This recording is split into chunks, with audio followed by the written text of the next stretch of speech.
Probando 1, 2, 3, probando, probando. ¿Se escucha el audio? Probando 1, 2, 3, probando, probando. Gracias, Piers. Listo, entonces vamos a continuar. Gracias, Eric. Sí se le escucha. Ya. Bueno, vamos a continuar con nuestra clase. Nos habíamos quedado en el ejercicio 3. Vamos a continuar. ¿Qué tenemos por acá? Ley de conservación de la materia y la energía. Dice, la interconversión de la materia y la energía está dada por la famosa ecuación de la energía de Albert Einstein, ¿no? Que nos dice que la energía E es igual a la masa por la velocidad de la luz elevado al cuadrado, ¿no? M por C al cuadrado. Donde E es la energía en joules por ergios, ¿no? O puede ser joules o puede ser ergios la energía, pues, ¿no? M es la masa, que puede estar en kilogramos o gramos, y C es la velocidad de la luz, que puede ser 3 por 10 a la 8 metros sobre segundo, o 3 por 10 a la 10 centímetros sobre segundo. Profesor, ¿y cuándo utilizo este valor y cuándo utilizo este valor? Claro, va a depender de cómo quieras que esté la energía. Si la energía lo queremos en joules, ¿no? La masa debe estar en kilogramo y la velocidad de la luz debe ser 3 por 10 a la 8. Pero si la energía lo queremos en ergios, entonces la masa debe estar en gramos, ¿ya? Y la velocidad de la luz debe estar en 3 por 10 a la 10 centímetros sobre segundo. Profesor, ¿la luz tiene masa? Ah, interesante pregunta. Acá Ángel me hace una pregunta interesante, ¿no? Bueno, vamos a decir que tiene, acá está, pues. Acá está lo que ¿Qué cosa es la luz? Es energía, ¿sí o no? Entonces, la energía que es igual a la masa por la velocidad de la luz. Se podría decir que tiene una masa asociada, ¿ya? Así podríamos decir, tiene una masa asociada, de forma indirecta, ¿no? Sí les había explicado en la primera clase que al inicio en el universo todo era energía, ¿no? Y cuando el universo se enfrió, bajó la temperatura, aparecieron los átomos, de lo que está hecha la materia, ¿no?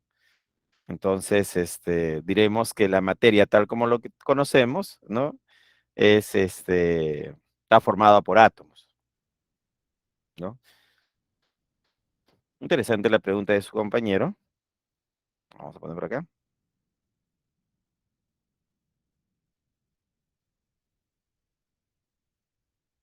Ahí está. Entonces, ¿dónde estábamos? ¿Qué les estaba explicando? Ah, les estaba explicando cuándo usar joules o cuándo utilizar ergios, ¿no? Que aquí Ángel me estaba haciendo una pregunta interesante. Bien, entonces la energía puede estar en joules, ¿no? La energía está en joules. Para que la energía esté en joules, la masa debe estar en kilogramos, ¿no? Y C, la velocidad de la luz debe estar en 3 por 10 a la 8 metros sobre segundo. Y si la energía lo quiero trabajar en ergios, entonces la masa tiene que estar en gramos y la velocidad de la luz tiene que estar debe ser 3 por 10 a la 10 centímetros sobre segundo.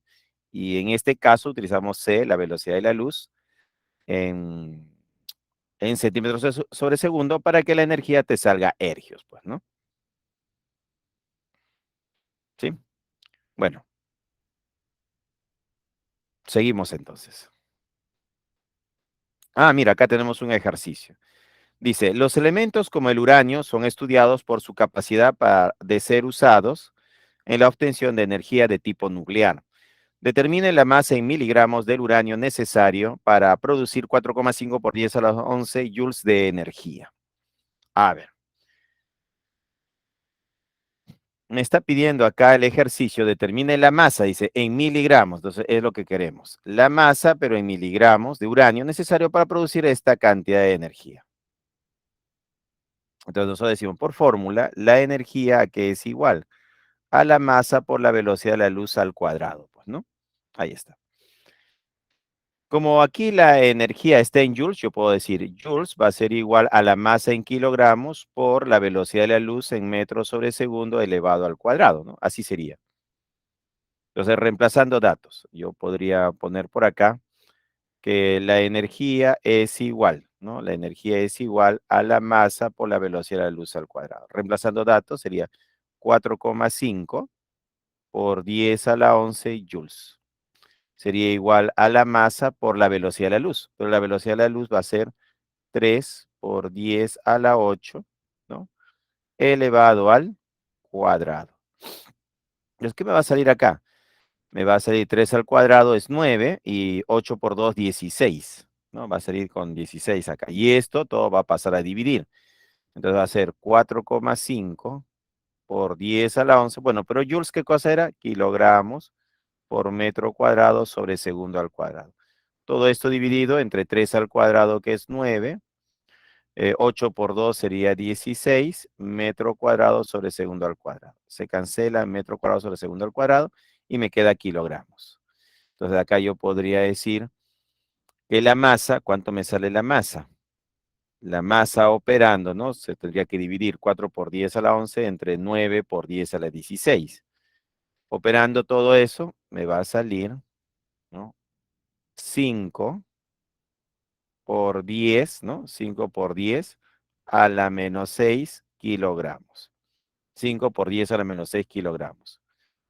Eso sería igual a la masa.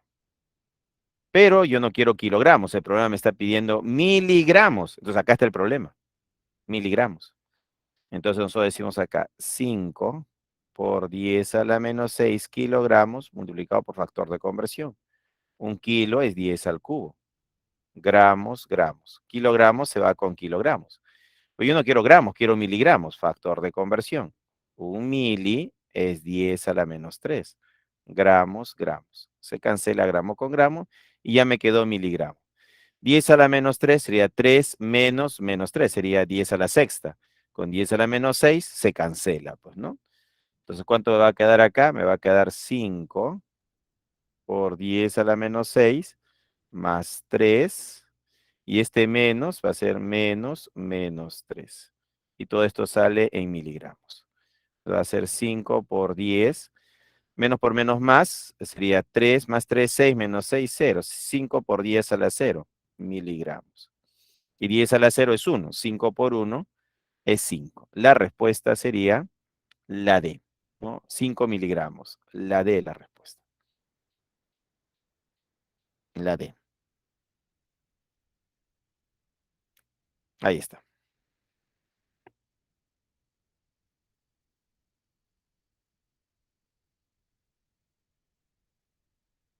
Ujú. Y hemos calculado la masa, mira. Hemos determinado a partir de la energía, una cierta cantidad de energía, una masa. Bien, seguimos. ¿Qué más tenemos por acá? Ah, ya está. Listo para los ejercicios de clase. Vamos para los ejercicios de clase. Ejercicio 1 dice. En la naturaleza encontramos diferentes tipos de materia que pueden ser clasificados como sustancias, elementos o compuestos, y mezclas homogéneas o heterogéneas. Al respecto, indique la alternativa que contiene la clasificación correcta. La amalgama de oro obtenida en el proceso metalúrgico es un compuesto. Las amalgamas. Bueno, las amalgamas vienen a ser, por ejemplo, si yo tengo oro con mercurio, por ejemplo, ¿no? Formo una amalgama. Y esa amalgama es un compuesto, no, viene a ser una mezcla homogénea. Ya eso viene a ser una mezcla homogénea. Entonces, una amalgama viene a ser una mezcla, no viene a ser un compuesto. Entonces, decir compuesto no es correcto, pues, ¿no? Entonces, vamos a poner acá, compuesto no es. ¿Qué va a ser? Va a ser una mezcla. Mezcla. B. El sulfato de zinc, acá está la fórmula, sulfato de zinc, de consumo farmacéutico, es una mezcla homogénea. Pero acá me están dando el compuesto, ¿no? Me están dando la fórmula. Esto de acá es un compuesto. Ya esto va a ser, no va a ser mezcla homogénea. ¿Qué va a ser? Esto va a ser un compuesto. Ya esto sería el caso de un compuesto. Ya sería el caso de un compuesto.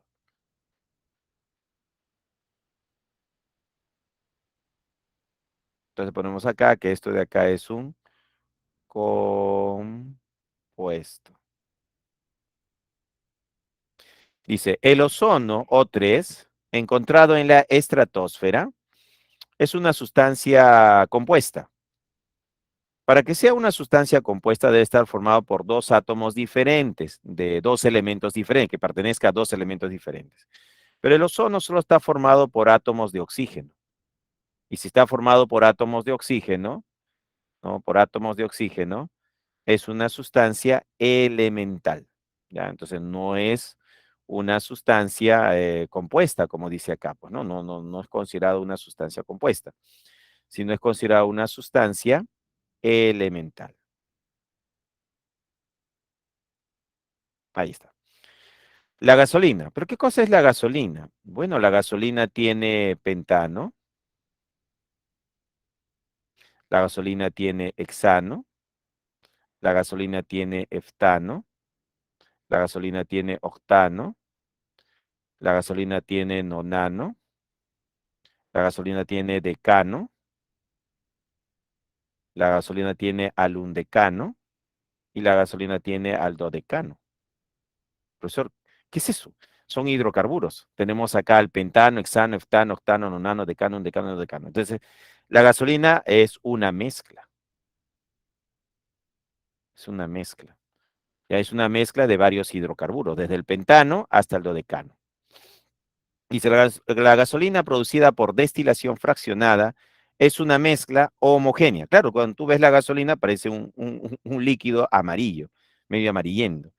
Entonces, sí, es una mezcla homogénea, ¿no? Tiene varias sustancias, ¿no? En esa mezcla. Y eso sería correcto. Entonces, la respuesta a la primera pregunta sería la D de dado. Ya la D de dado. Uno. Ajá, muy bien, Rosina. Rosina dijo D de dado, profesor, ¿no? D de dado.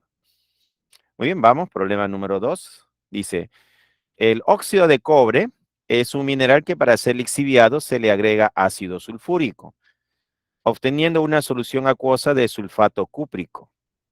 En una etapa posterior se realiza la electrólisis para obtener cobre en el cátodo y el oxígeno en la zona anódica. Al respecto, indique la alternativa que contiene respectivamente la clase de materia que se encuentra subrayada, dice, ¿no? Me piden lo que está subrayado, hay que clasificarlo, ¿no? ¿Qué cosa es? ¿Qué tenemos acá? Tenemos óxido de cobre, ácido sulfúrico, una solución acuosa de sulfato cúprico, tenemos cobre, tenemos oxígeno. Analicemos. En el primer caso tenemos óxido de cobre. Bueno, acá hay dos átomos diferentes que pertenecen a elementos diferentes. Entonces, ¿esto qué viene a ser? Esto viene a ser un compuesto, pues, ¿no? Esto viene a ser un compuesto, pues, ¿no? Un compuesto. Claro, es un compuesto. Entonces, acá vamos a poner que esto de acá es compuesto, pues, ¿no? Vamos a poner que esto de acá es compuesto. Tenemos por acá ácido sulfúrico y me dan la fórmula. Y H2SO4 está formado por átomos de hidrógeno, átomos de azufre, átomos de oxígeno. Átomos diferentes que forman, ¿no? Forman este ácido sulfúrico. Bien, si analizo solo la fórmula, sería compuesto, ¿no? Esto sería compuesto. Dice acá, obteniendo una solución. El término solución está relacionado a mezcla, pues no es una mezcla. Y acuosa, cuando dice acuosa es que hay agua, pues, ¿no? Una mezcla acuosa, o sea que hay presencia de agua, de sulfato cúprico. Bueno, solución, ¿no? Acuosa de sulfato cúprico, entonces esto ya es mezcla. Mezcla. Ya es una mezcla. En una etapa posterior se realiza la electrólisis para obtener cobre. ¿Pero qué cosa es el cobre? Es una sustancia elemental, es un elemento, pues, ¿no? Él va a ser un elemento. En el cátodo y oxígeno en la zona anódica. Y el oxígeno también es una sustancia elemental, es un elemento. Entonces la respuesta sería compuesto, compuesto, mezcla, elemento, elemento. Con eso la respuesta en la pregunta 2 sería la C. Claro, muy bien, Rosina, María, Hildor, muy bien. La C, pues, ¿no? Claro, profesor, la C es la respuesta. Seguimos. Pregunta número 3. En la pregunta 3 dice, las mezclas pueden separarse por métodos físicos, ¿no? Valiéndose de las diferentes propiedades físicas de cada uno de ellos, como las diferentes densidades, temperaturas de ebullición, entre otras. Al respecto, seleccione el valor de verdad de cada proposición, ¿no? De cada proposición. Veamos, ¿qué dice acá? Número 1, dice, ¿no? Dice, la mezcla de arena y clavos de acero se puede separar usando un tamiz. Claro, la arena viene a ser partículas pequeñas, ¿no? Es la arena. Y los clavos vienen a ser partículas un poquito más grandes, pues, ¿no? Entonces podemos ver acá que los clavos, ¿no? Los clavos y la arena tienen diferente tamaño de partícula. Se pueden separar por un tamiz. ¿Qué cosa es un tamiz? El tamiz viene a ser una malla, pues, ¿no? Un tamiz viene a ser una malla que va a dejar pasar a la partícula más pequeña. ¿Quién va a pasar con facilidad? La arena, la arena. ¿Y quién va a ser retenido por esta malla, por este tamiz? Los clavos. Los clavos no pasan, pues, ¿no? La arena sí. Entonces, la mezcla de arena y clavos de acero se puede separar usando un tamiz. Claro, yo puedo separarlos usando un tamiz. Eso es verdadero. 2. La mezcla de agua y etanol se puede separar por destilación simple. Claro, acá el agua hierve a 100 grados Celsius y el etanol hierve a menor temperatura, ¿no? A menos de 100 grados Celsius. Entonces podemos ver que la temperatura y la temperatura de ebullición o punto de ebullición son diferentes. Entonces me aprovecho de esa diferencia en la temperatura de ebullición o punto de ebullición para separarlos por destilación, ¿no? Y eso también es verdadero. 3. La mezcla de agua de mar y arena se puede separar por decantación. ¿Qué cosa es decantar? Decantar significa separar un sólido de un líquido inclinando el recipiente, de tal forma que el líquido salga, se derrame y el sólido quede en el fondo, ¿no? Esa es una decantación, pues, ¿no? La mezcla de agua de mar y arena, claro, yo puedo tener acá un tubo de ensayo puedo poner acá arena, la arena se va en el fondo, se va a acumular la arena en el fondo, ahí está. Y en la parte superior va a estar el agua de mar. Para separar el agua de mar de la arena, lo único que hago con el tubo de ensayo es inclinarlo. Así mismo. La arena va a quedar acá, ¿no? Y el agua de mar va a salir. Entonces por acá sale el agua de mar. Entonces, al inclinar, el agua de mar comienza a salir un chorrito de agua de mar, pues, ¿no? Ahí está. Voy inclinando hasta que todo el agua salga y en el fondo queda la arena, pues, ¿no? Y eso se llama decantación. Eso se llamará decantación. Entonces, ¿la mezcla de agua de mar y arena se puede separar por decantación? Sí. Un tubo de ensayo, coloco pues agua de mar y la arena se va al fondo y el agua, inclino el tubito de ensayo y el agua sale sin ningún problema y la arena queda en el fondo. Eso es verdadero también. Todas son verdaderas. La respuesta es la A. 3A. ¿Ya? La 3 es la A. Muy bien, Rosina, Ceci, Alexander, María, muy bien. ¿No? A la pregunta 3 la respuesta es la A. Vamos, uno más. Pregunta 4 dice, el propanol es un líquido con densidad igual a 0,78 gramos sobre eh, mililitros. Hierve a 97 grados Celsius y se funde a menos 126 grados Celsius. Es soluble en agua e inflamable. Al entrar en contacto con sodio, forma el propóxido de sodio. Además, por oxidación puede formar propanal. Al respecto, indica el número de propiedades físicas y químicas mencionadas respectivamente. Entonces, lo que me están pidiendo son las propiedades físicas y las propiedades químicas. Vamos a señalar acá entonces. Dice, el propanol es un líquido. El líquido ya sería una propiedad física, ¿no? Su estado, ¿no? Estado líquido. Es una propiedad física.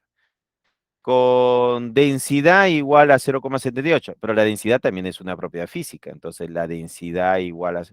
Ahí tenemos que esto es otra, ¿no? Propiedad física. Hierve a 97 grados. Claro, hierve a 97 grados, otra propiedad física. Y se funde a menos 126 grados Celsius. También propiedad física. Es soluble en agua. Ah, la solubilidad. La solubilidad también es física. E inflamable. Ah, para decir que es inflamable, al querer medir la propiedad, la estructura molecular del propanol va a cambiar. Se va a formar CO2 más agua para formar, ¿no?, la flama. Entonces eso ya es una propiedad química, al decir que es inflamable. Al entrar en contacto con sodio, forma el propóxido de sodio. Entonces todo esto de acá. Al entrar en contacto con sodio, forma el propóxido de sodio. Propiedad química. Además, por oxidación puede formar propanol. Entonces, por oxidación puede formar propanol, es otra propiedad química. Entonces, ¿qué tenemos acá? Que las propiedades físicas, ¿cuáles son? Acá tenemos líquido, es físico. Densidad igual, físico. Hierve a, físico. Funde a, físico. Soluble en agua, físico. 1, 2, 3, 4, 5. Inflamable, químico. Entra en contacto con sodio, forma propóxido de sodio, químico. Y por oxidación puede formar propanal, químico. Sería 1, 2, 3, 4, 5, 5 físicos, ¿no? Físicos son 5 y químicos son 3. 5 y 3. 5 y 3. La respuesta es la B, jóvenes. La B. La B es la respuesta. ¿Se entendió?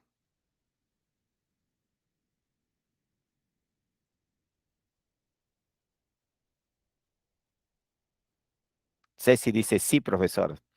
Muy bien, Ceci. A ver, entonces acá lo que había que diferenciar eran quiénes eran propiedades físicas y quiénes eran propiedades químicas. Entonces, el estado sólido, líquido o gas, el mismo estado de agregación ya es una propiedad física, una característica. Recuerda que la palabra propiedad son características, ¿no? La densidad, cuando tú mides la densidad de este propanol, mides su masa, mides su volumen y divides, tienes la densidad. Entonces el propanol sigue siendo propanol, no dejó de ser propanol. Entonces estás midiendo una propiedad física. Lo pones a hervir y hierve a 97 grados, forma vapor y el vapor viene a ser también propanol. Entonces, la identidad de la sustancia no cambia. Entonces, propiedad física. Funde, que significa que pasa de sólido a líquido a menos 126 grados Celsius. Entonces, pero el propanol sigue siendo propanol, propiedad física. Es soluble en agua, claro, se dispersa nada más el propanol, pero no deja de ser propanol. Entonces, propiedad física. Al decir inflamable, sí, eso sí es una propiedad química, porque va a cambiar a dióxido de carbono, más agua, más energía. Es químico. Al entrar en contacto con sodio, el sodio reacciona con el propanol y forma propóxido de sodio. Ya es totalmente diferente. Propanol y propóxido de sodio ya vienen a ser compuestos totalmente diferentes. Entonces acá ha habido un cambio químico, ¿no? ¿No? Así es una propiedad química, ¿no? Del proceso mismo, pues, ¿no? Además, por oxidación puede formar propanal, claro. El propanol cambia a propanal y esta es una característica química, una propiedad química. Por eso la respuesta es 5 y 3. La B, pues, ¿no? La B. Vamos, seguimos. Siguiente. Ejercicio 5 dice. Una barra de aluminio de 5 metros de largo presenta un color grisáceo transparente, con 2 por 10 al cubo centímetros cúbicos de volumen. Tiene una densidad de 2,69 por 10 al cubo kilogramos sobre metros cúbicos. Una conductividad térmica de 237 watts sobre Kelvin por metro, ¿no? Presenta una dureza de 2,8 en la escala de Mohs y un calor específico de 900 joules sobre kilogramos Kelvin. Al respecto, determina el número de propiedades intensivas mencionadas en el texto. Entonces, vamos a buscar propiedades intensivas, dice, ¿no? Entonces, ¿quiénes son propiedades intensivas aquí? Veamos. Analicemos. Me piden propiedades intensivas, ¿no? A ver, comenzamos. Dice, una barra de aluminio de 5 metros de largo, pero 5 metros de largo viene a ser la longitud, ¿no? A mayor masa va a tener mayor longitud. Entonces, esto es una propiedad extensiva, ¿no? Hablando de la longitud. Presenta un color grisáceo. Ah, color. Pero el color hemos dicho que va a ser una propiedad intensiva. Entonces, color grisáceo, ¿no? Transparente. Esto de acá se considera intensivo. Con 2 por 10 al cubo centímetros cúbicos de volumen. Pero el volumen se considera una propiedad extensiva, ¿no? Claro. Tiene una densidad. Ah, pero la densidad, ¿no? Hemos dicho que va a ser propiedad intensiva. Ya esto va a ser intensivo. Una conductividad térmica. Claro, la conductividad térmica. No dice que acá tiene una conductividad térmica. Entonces, ¿qué cosa es la conductividad térmica? También es una propiedad intensiva. Conductividad térmica. Ahí está. Entonces, la conductividad térmica es una propiedad intensiva. Presenta una dureza, dice, de 2,8. ¿Y qué cosa es la dureza? La dureza, diremos que también es una propiedad intensiva. ¿Ya? Entonces, la dureza también es una propiedad intensiva. Y un calor específico de 900, ¿no? Un calor específico. ¿Qué cosa vamos a considerar que es el calor específico? El calor específico también es una propiedad intensiva. ¿Ya? Intensiva. Al respecto, determina el número de propiedades intensivas. Sería 1, 2, 3, 4, 5. 5 propiedades intensivas. Ya, 5. Con eso la respuesta, ¿cuál sería? La pregunta 5, la C, pues, ¿no? La C es la respuesta. 5C. Muy bien, Alexander, María, Malú, Rosina, ¿no? La C era la, hace rato, profesor, hace rato. Bien, seguimos. ¿Qué más tenemos por acá? Problema 6 dice, la química estudia los cambios de la materia y su relación con la energía. Estos cambios pueden ser físicos, químicos o nucleares. Al respecto, indica la alternativa que clasifique a cada uno de los siguientes cambios. La fusión del hielo al calentarlo. Claro, el hielo es sólido, ¿no? Y si se calienta, se vuelve líquido. Entonces estoy pasando del sólido al líquido. Entonces la fusión del hielo al calentarlo. Claro, es la fusión del hielo al calentarlo. Entonces esto de acá, el hielo viene a ser agua, agua pero en forma sólida, y luego se vuelve líquido como agua líquido, ¿no? Entonces el agua sólida se vuelve agua líquida. De la fusión del hielo al calentarlo. Entonces esto es físico. 2.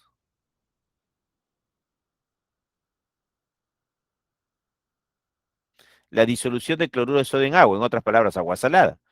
Pero la sal sigue siendo sal y el agua sigue siendo agua. Entonces, ¿qué tipo de cambio es? Mm, Esto va a ser un cambio físico también. ¿Ya? Esto va a ser físico también. Físico, físico. ¿Ya? Entonces, la sal en agua es un cambio físico. 3. La fermentación de la uva. Ah, el proceso de fermentación. ¿No? La uva nos va a dar, pues, ¿qué nos da el fermento de la uva? El vino, pues, ¿no? Entonces acá va a haber toda una serie de reacciones químicas. Entonces esto es un cambio químico. 4. La desintegración del plutonio. Pero el plutonio, cuando hablamos de desintegración del plutonio, ya estamos hablando del núcleo, pues, ¿no? Del núcleo del átomo, donde están los protones y neutrones. Entonces, al haber un proceso de desintegración, ya es el núcleo el que está cambiando. Entonces, este es un cambio nuclear. La respuesta es, profe, pero al romperse los enlaces, el cloruro de sodio no sería químico. No se rompen. Ajá, Malú me pregunta, a ver, ajá, vamos a responder a Malú. Ya mira, vamos a poner aquí a la salsita. Acá tenemos al sodio, al cloro, al sodio, al cloro, ¿no? Acá está la sal, el cristal, pues, ¿no? Los cristales. Es la red cristalina. Ahí está. Y viene por acá el agua, ¿no? La molécula de agua. Acá está el agua, ¿no? ¿Y qué es el agua? El agua llega, ¿no? Llega. ¿Y qué va a hacer el agua? El agua se lleva, ¿no? A los iones. Entonces, lo que hace el agua es llevarse a un ion. Se lleva al ion cloruro. ¿Y qué hace con el ion cloruro? Los va a separar, ¿no? Acá va a haber moléculas de agua que están rodeando. Ahí está el agua, el agua, el agua. Lo único que ha hecho es separarlos nada más. O sea, los ha dispersado, en otras palabras. Entonces, acá van a haber más moléculas de agua. ¿Ya? Ahí van a estar las moléculas de agua rodeando, ¿no? Al ion cloruro. Ahí están las moléculas de agua. Estoy, profesor, ¿y el ion cloruro está ahí? Sí, ahí está el ion cloruro que ha sido separado, ¿no? Del ion sodio. Entonces acá está el ion cloruro. Y por acá viene otra molécula de agua y se lleva el ion sodio. ¿Y qué pasa con el ion sodio? El ion sodio va a estar por acá, rodeado con moléculas de agua. Así, mira, las moléculas de agua también lo rodean a él. Así es, mira. ¿No? Acá es agua, agua, agua, agua, agua, que comienzan a rodear al sodio, pues, ¿no? Al ion sodio. Ahí está. Entonces, ¿qué ha pasado aquí? Ha sido separado el ion sodio del ion cloruro. ¿Estamos? Entonces, esto de acá es ¿no? Cómo se forma nuestro sistema disperso. Entonces, el sodio sigue siendo sodio, el catión, y el cloro sigue siendo ion cloruro, el anión, ¿no? Acá está el catión y el anión. Se dice que se ha formado acá una, que me preguntaba, profe, pero al romperse los enlaces de cloruro de sodio no sería químico. Es que lo único que hace el agua es separarlos, ya separarlos. Tú evaporas el agua y el cloro y el sodio nuevamente se juntan y forman el sólido. La sal sigue siendo la sal, no dejó de ser la sal. Lo único que se ha dispersado por el efecto del agua que los ha separado. ¿Ya? Los ha separado y es lo que es el papel que está cumpliendo el agua. Una separación, una dispersión. ¿Se entendió? Sí, entonces es un cambio físico. La sal está ahí, sigue siendo sal. Otra cosa sería que yo agarré a la sal y le haga pasar corriente eléctrica, tengo sodio metálico y cloro gaseoso. Ahí sí sería cambio químico. O, claro, ahí sí sería cambio químico.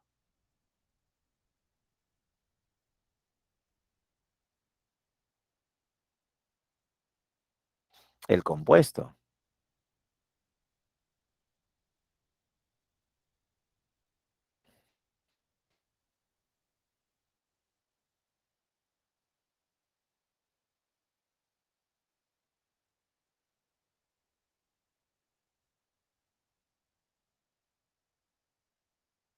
Ah, podría ser, ¿no?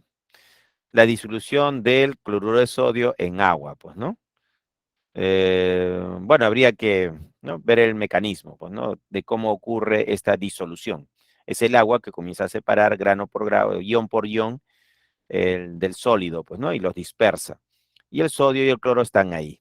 Y eso se considera un cambio físico.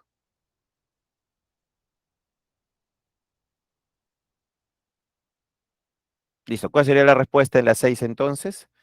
Para la pregunta 6, la respuesta sería entonces físico, físico, químico, nuclear. ¿Dónde está? Acá está. La D de dado. La D de dado es la respuesta. D de dado.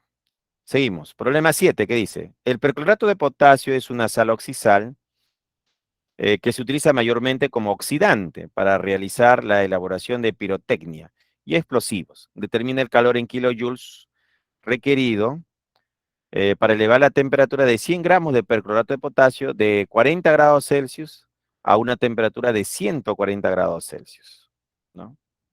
Entonces, ¿cómo sería acá? Entonces, vamos a resolverlo. Problema 7. Vemos los datos, tenemos la masa, ¿dónde está la masa? 100 gramos de perclorato de potasio, ¿no? Y dice que va a pasar de 40 a 140 grados Celsius. Son mis datos, pues, ¿no? Entonces yo pondría por acá que del perclorato de potasio tenemos una masa igual a 100 gramos. Que la temperatura inicial se podría decir que es 40 grados Celsius y la temperatura final va a ser 140 grados Celsius. Utilizo la fórmula, ¿no? Calor es igual al calor específico por masa por variación de temperatura. Entonces el calor va a ser igual al calor específico, lo tengo de dato, del perclorato de potasio sería 0,2. Sería 0,2 calorías sobre gramos por grado Celsius, por la masa. Y la masa lo tengo de dato, esta es la masa, 100 gramos, pues, ¿no? Por 100 gramos, por la variación de la temperatura. que va a ser la temperatura final, vamos a poner acá que esta es la final y esta es la inicial, final 140, menos la inicial 40 grados Celsius. Y hacemos el cálculo, pues, ¿no? ¿Cuánto saldría el calor que debe ganar el perclorato de potasio? Eso debe ser 2000 calorías. Operando te va a salir 2000 calorías. Pero el problema te pide que marques la respuesta en qué. Dice, determine el calor en kilojoules. Y como el problema te pide kilojoules, ¿qué tienes que hacer? Convertir estas calorías a kilojoules. Entonces, el calor es igual a 2000 calorías. Factor de conversión. 1 kilo es 1000, ¿no? Como habla de calorías, sería una kilocaloría, sería 1000 calorías. Calorías se va con calorías. 2000 entre 1000 sería 2.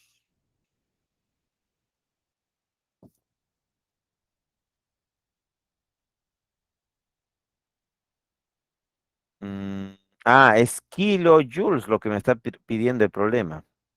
Y yo lo tengo en calorías, ¿no? Claro. Ujú. Entonces hay que convertir de calorías a joules. Entonces hay un paso previo antes de esto, pues, ¿no? Entonces acá nos piden en joules, no en calorías, sino en...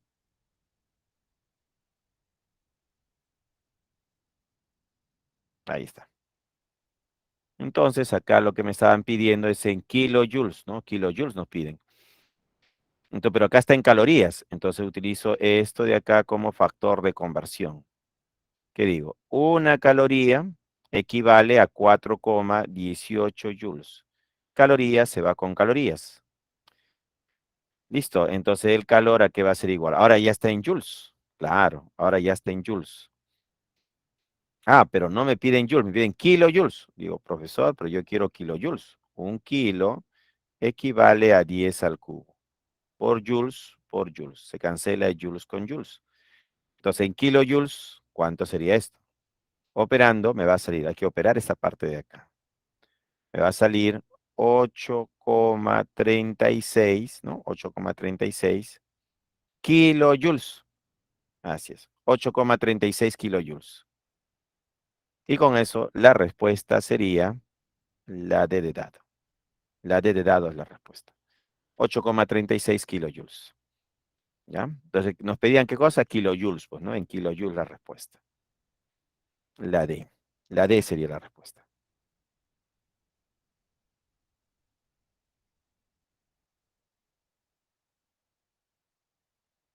¿Se entendió?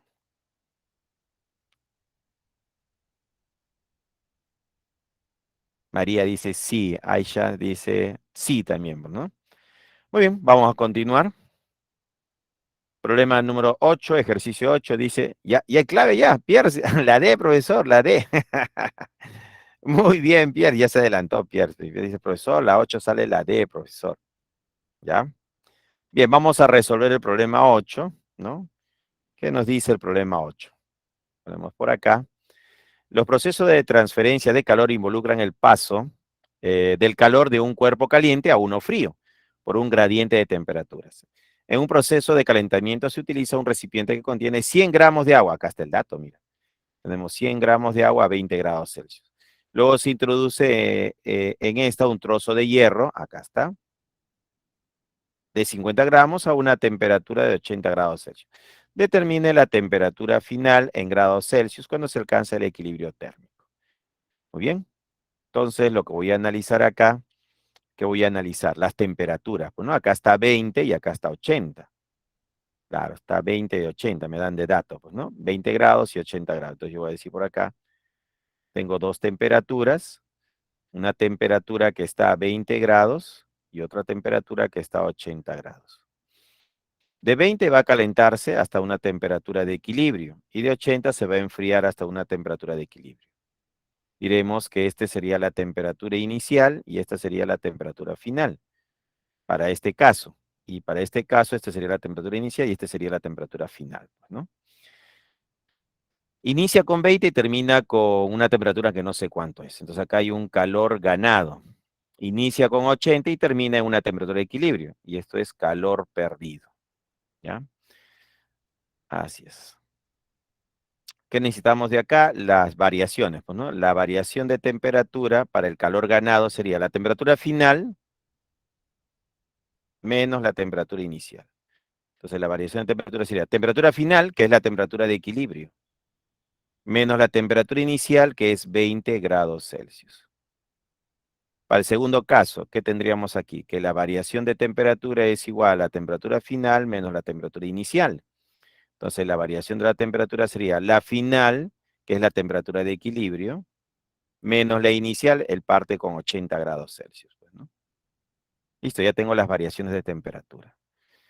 Establecemos nuestra ecuación, que calor ganado y calor perdido, ¿cómo deben ser? Deben ser iguales, pues, ¿no? Entonces ponemos acá que matemáticamente el calor ganado debe ser igual a menos el calor perdido.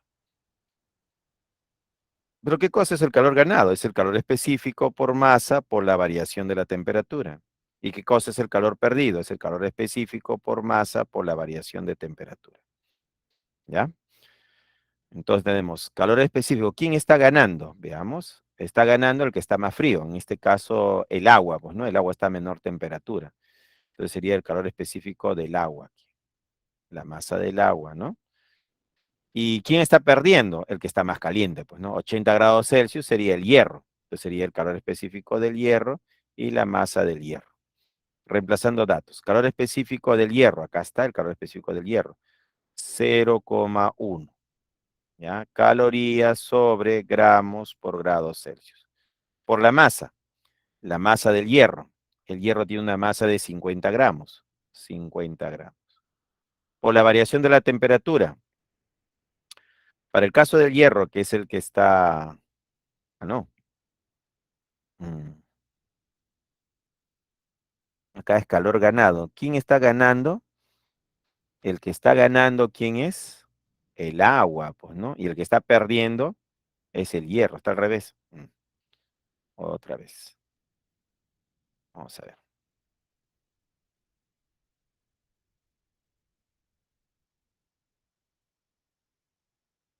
Otra vez, analizando. ¿Quién gana? El que gana es el agua. ¿Y quién pierde? El hierro. Ya. Calor específico del agua. Calor específico del agua es 1. Acá es 1 caloría sobre gramos por grado Celsius. Por la masa. Como el agua es el que está ganando, la masa del agua es 100 gramos. Acá le ponemos 100 gramos. Por la variación de la temperatura, para el caso del agua, está a 20 y en el equilibrio va a ser mayor, pues, ¿no? Entonces su variación de temperatura va a ser temperatura de equilibrio menos 20 grados Celsius. Ahora sí. Eso sería calor específico del que pierde energía. ¿Quién pierde energía? El que está caliente, pues, ¿no? En este caso sería el hierro. Y el hierro, su calor específico es 0,1. 0,1. Calorías sobre gramos por grado Celsius. Por la masa del hierro es 50 gramos. 50 gramos. Por la variación de temperatura, que es la temperatura de equilibrio menos 80 grados Celsius. 80 grados, acá es 80 grados Celsius. ¿Ya? Esta es temperatura de equilibrio menos 80 grados Celsius.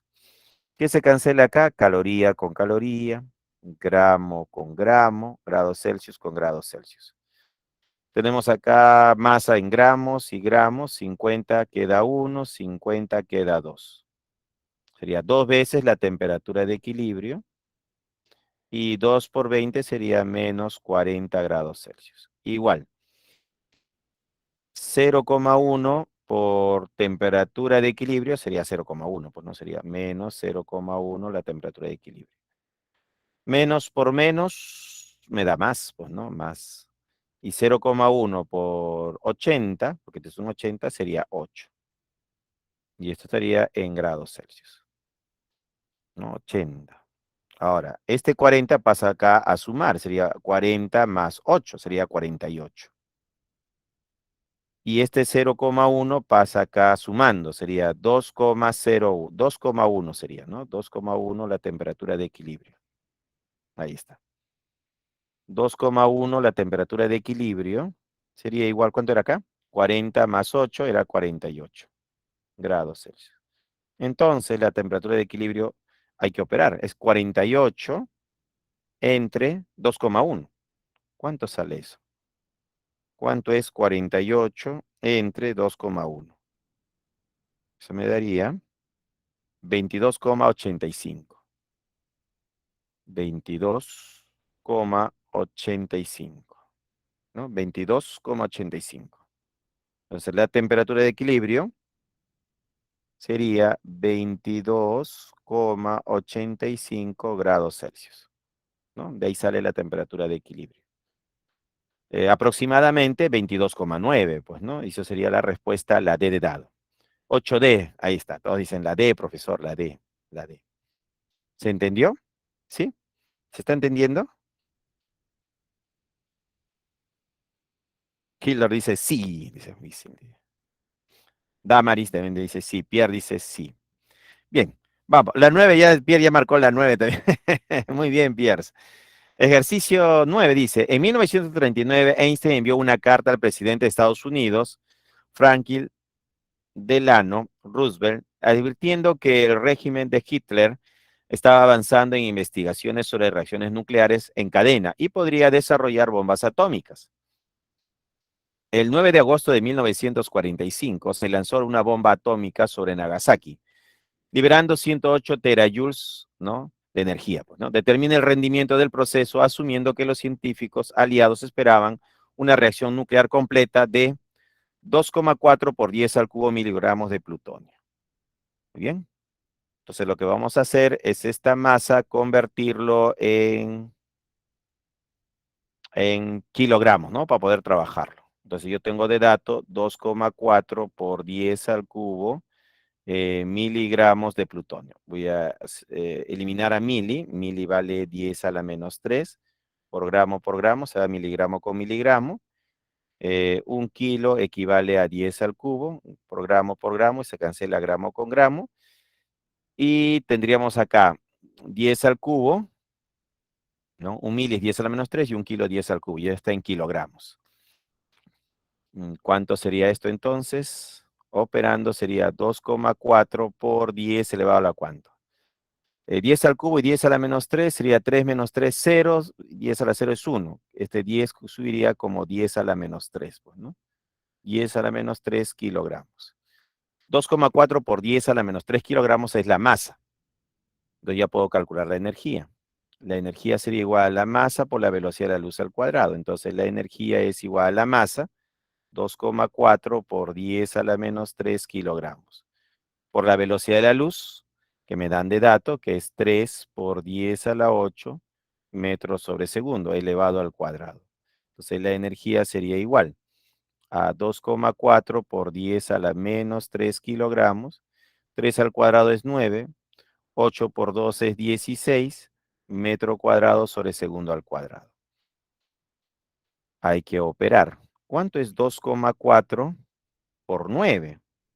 ¿No? Acá tenemos que calcular cuánto nos da 2,4 por 9. No, hay que operar, hay que calcular, jóvenes, cuánto sale esto. 2,4 por 9, eso me daría 21,6. ¿No? 21,6. O sea, la energía sería igual a 21,6 por 10. Acá es menos 3, ¿no? Menos 3, y acá es 16. Me quedaría 16 menos 3 sería 13, pues, ¿no? Kilogramos por metro cuadrado sobre segundo al cuadrado, esto sería joules. Ya tengo la energía en joules, ¿no? La energía en joules sería esto. Pero acá el dato está en terajoules, ¿no? ¿Y qué cosa era un tera? ¿Te acuerdas qué cosa era un tera? Un tera equivale, ¿a cuánto equivalía un tera? Un tera era 10 a la 12, pues, ¿no? Entonces, recordando acá, un tera es igual a 10 a la 12. Entonces, ponemos acá que la energía es igual a 21,6 por 10 a la 13 joules, factor de conversión, un tera, que es 10 a la 12, por joules, se cancela joules con joules. 13 menos 12 sería 1, 10 a la 1, y esto sería una energía igual a 216 terajoules. Listo, ya tengo la energía que esperaban los científicos, ¿no? Los científicos esperaban esta cantidad de energía. Ya. Entonces, esto era lo que se esperaba, un rendimiento del 100%, ¿no? Entonces, 216 terajoules tenía un rendimiento del 100%. Pero lo único que se obtuvo fue esta cantidad de energía. Entonces, tú dices 108 terajoules, ¿cuál es el rendimiento? Y el rendimiento es igual a 108 por 100 entre 216 terajoules. Pero acá está el doble, ¿no? Esto es la mitad. 2 por 8, 16, 2 por 1, 2. Sí, es la mitad, jóvenes. Entonces el rendimiento fue del 50%, ¿no? El rendimiento fue del 50%, o sea, 50 en otras palabras. La respuesta la C. Muy bien, tal como lo han calculado algunos, ¿no? Que el rendimiento era del 50%. 50%. ¿Se entendió?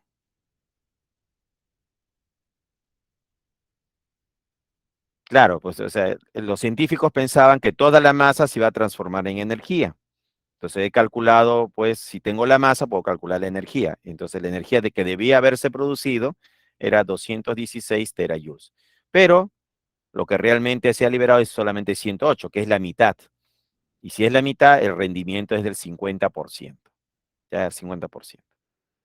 Muy bien, ahora pasamos a las preguntas de la tarea. Muchas gracias, jóvenes. Espero que les haya gustado la clase. Problemas propuestos. 1 D de dado, 2A, 3C, 4D. ¿Ya? Tarea para la casa. Problemas propuestos. 1 D de dado, 2A, 3C, 4D. 4D.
Bueno, jóvenes, nos vemos hasta la siguiente clase. ¿Sí? Todavía me queda un minuto. Me queda un minuto, entonces, nos vemos, Ariana, Ayumi, Piers. Hasta la siguiente clase, jóvenes. Estudien química al menos 1 hora al día. Desde ahora hay que estudiar. Desde ahora hay que estudiar química, jóvenes. No lo dejen para el último momento. Todos los días hay que estudiar por lo menos media horita de química o 1 horita de química. Yo sé que a veces química es un poquito fuerte para algunos, pero si todos los días le das al menos, comienza con 15 minutos de química, luego